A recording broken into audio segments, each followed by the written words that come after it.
When you think about the relationship between Germany and Israel, your mind probably goes straight to the big stuff, right? Politics, headlines, the heavy weight of history. But what if the real story, the one that truly matters, is happening somewhere else entirely? In the smaller connections, the personal moments that you don't hear about.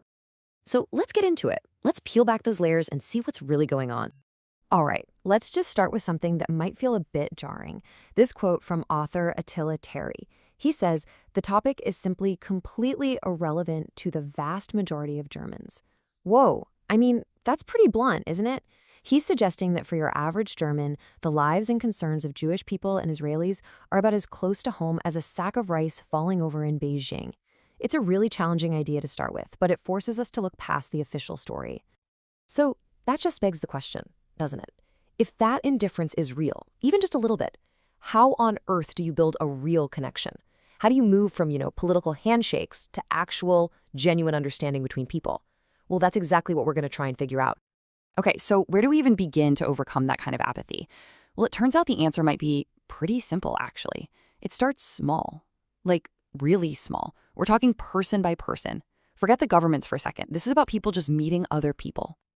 Just take a look at this example. You've got Orgarin and Lorraine Jures, two high school grads from Haifa.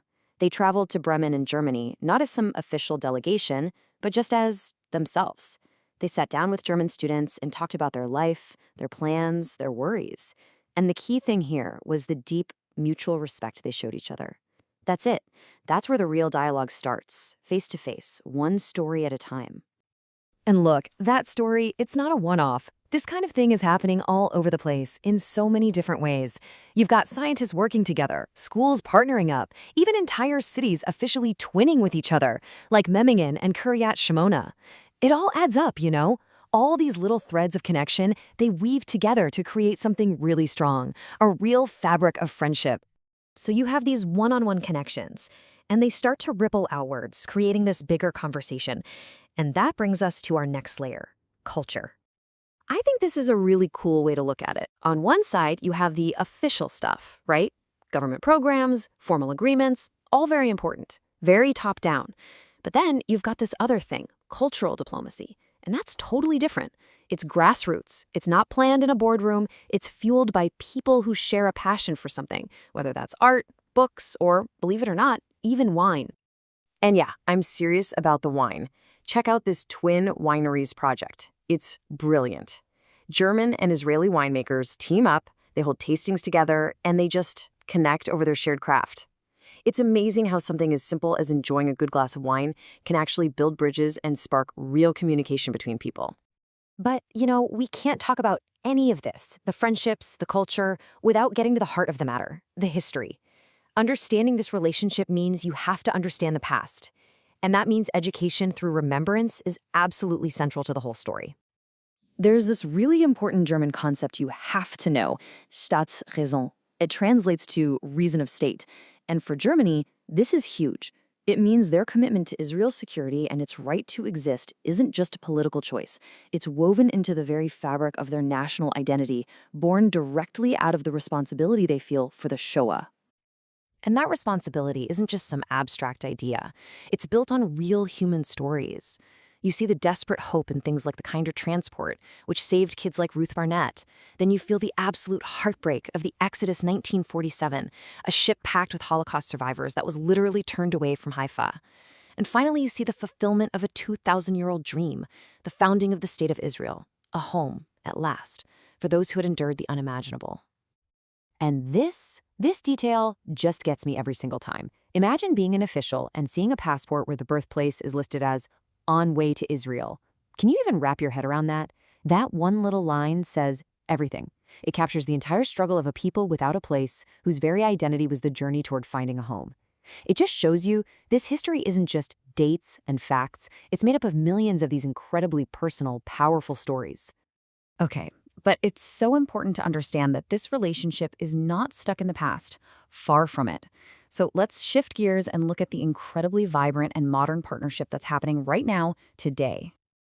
This right here is the Weizmann Institute of Science. And this place, it's basically a symbol of modern Israel. It's an absolute global powerhouse for research and innovation, and it's a huge partner for German universities and companies. There's this great phrase that sums it all up perfectly: Israeli innovation meets German efficiency. I mean, that's it in a nutshell, right?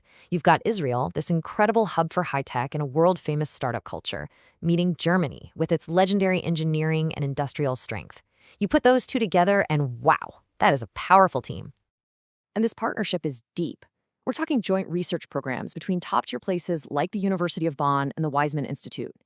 We're talking about German entrepreneurs being drawn to the innovative energy in Tel Aviv.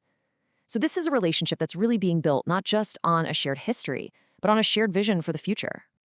But, like any deep relationship, it's not all smooth sailing.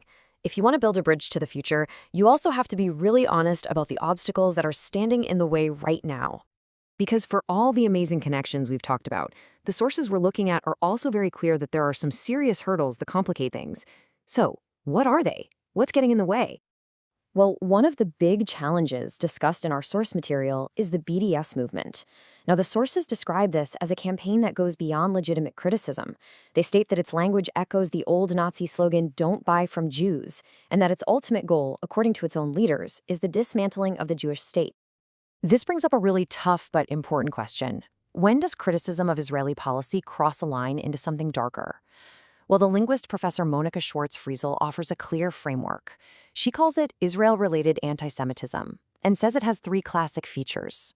First, derealization, which is basically just distorting reality and facts. Second, stereotyping.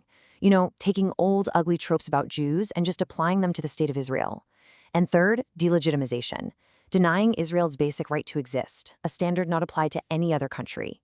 It's an important educational tool for telling the difference between criticism and hate. And so, here we are, back where we started. In a world full of complexity, historical weight, and modern challenges, what does the future of this dialogue even look like? Well, from everything we've seen, the answer doesn't lie in grand political gestures. It seems to be in the continued, determined effort to build connections, person by person, story by story, and idea by idea. The work is ongoing, and maybe now it's more important than ever.